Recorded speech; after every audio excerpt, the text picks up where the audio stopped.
Bonjour Yam, comment vous allez? Je vais très bien. Bon, ça va. Moi, je vais toujours bien. Voilà. Je vais toujours bien. C'est rare que je n'aille pas bien. Quand je ne vais pas bien. Ah oui, là. Ouais, ça se sent. Ouais, ça se sent. Benjamin, comment on l'appelle? Banker ou bien c'est, je sais pas.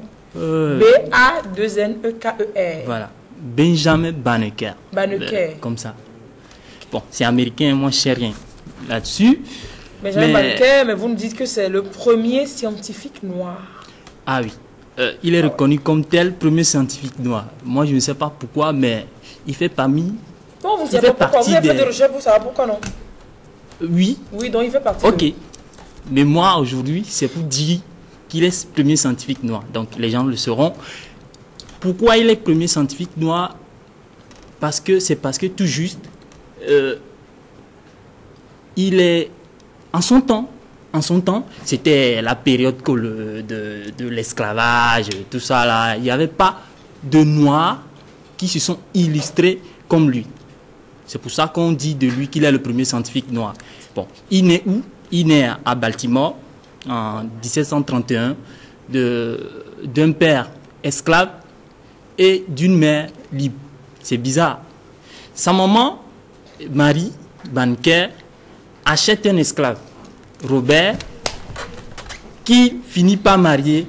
Hein, il se marie avec lui, avec son esclave. C'est bizarre, Alice. Elle se marie avec son esclave. Non, c'est pas bizarre, c'est arrivé dans l'histoire. Tu achètes un esclave pour te faire tout. Et puis, tu te maries avec ton esclave par la suite. Et il donne beaucoup d'enfants, dont Benjamin Banneker.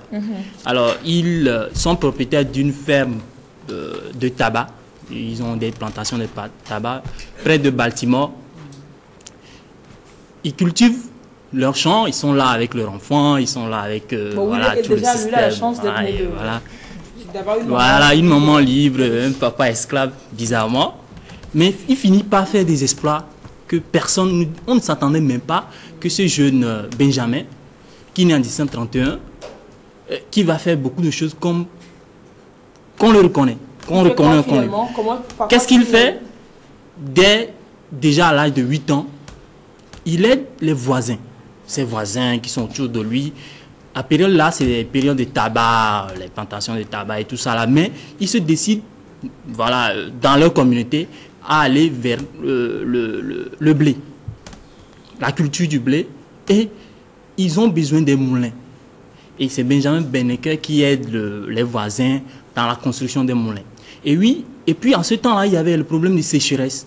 Il a pensé à un système d'irrigation, un système de barrage qui lui ont permis de continuer les cultures, bien qu'on est en période il y avait la sécheresse. Voilà, c'est pratiquement ce qu'on peut dire de lui depuis son enfance, décessionnel de lui depuis son enfance. Mais sa vie de scientifique, il a commencé par une pendule. Voilà. Le déclic arrive en 1752, s'il vous plaît. 1752.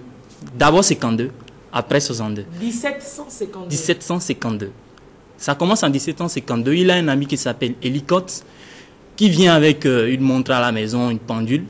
Il n'a jamais vu quelque chose de comme ça.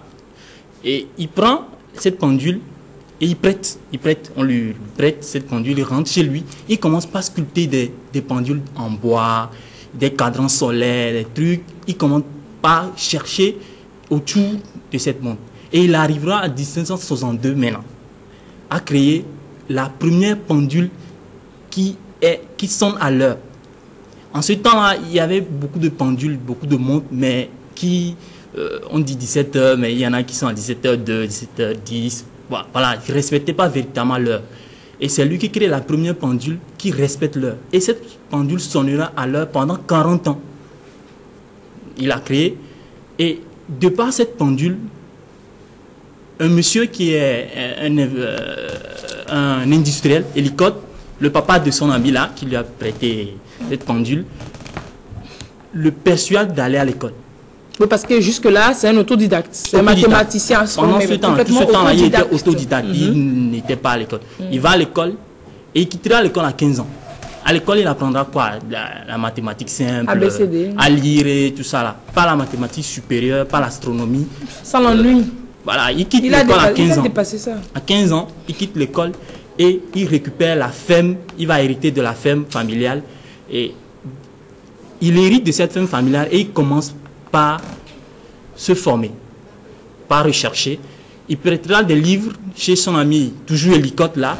On va lui prêter des livres de mathématiques, des livres d'astronomie et quelques instruments instruments pour voir, je sais pas, je suis pas astronome moi, des instruments qui lui permettront de voir les étoiles. Vous êtes me laisser en de savoir que le stéthoscope c'est sûr qu'on fait le truc les là. trucs comme les télescopes, les trucs. Alors, il ne faut pas être astronome avant de savoir ce qu'on appelle télescope. On lui prête ces instruments et il commencera par faire des études, des recherches. Et en 1700, je me perds un peu. Non, retrouvez-vous. À 1791, il va prédire l'éclipse solaire. L'éclipse solaire du 14 avril 1789. C'est-à-dire, je me perds, 1789 plutôt. Cette année-là, semblant de ne pas vous voilà, 1789 plutôt, il prédit la première éclipse solaire qui s'est passée l'année-là. Tous les scientifiques de son temps-là disaient non, c'était pas possible, voilà, l'éclipse solaire, ça va pas tomber sur le 14 avril et tout ça là. Mais lui, qui était autodidacte, mathématicien, astronome, il a appris seulement comme ça, par les livres, par lui-même, il prédit la première éclipse, l'éclipse solaire là, du 14 avril. Et puis ça tombe pile sur la date du 14 avril. Ensuite, il crée, aujourd'hui nous avons les stations de télescope où on voit les étoiles et tout ça là. C'est lui qui crée cette première station chez lui, dans sa ferme à la maison. Et depuis cette station, il ausculte le ciel et il fait des recherches. Connu pour sa capacité à maîtriser l'astronomie, la mathématique, les calculs, la géométrie, tout ça là, George Washington, le grand George Washington de son temps là, voilà, il voulait créer la nouvelle ville de Washington, la capitale Washington DC.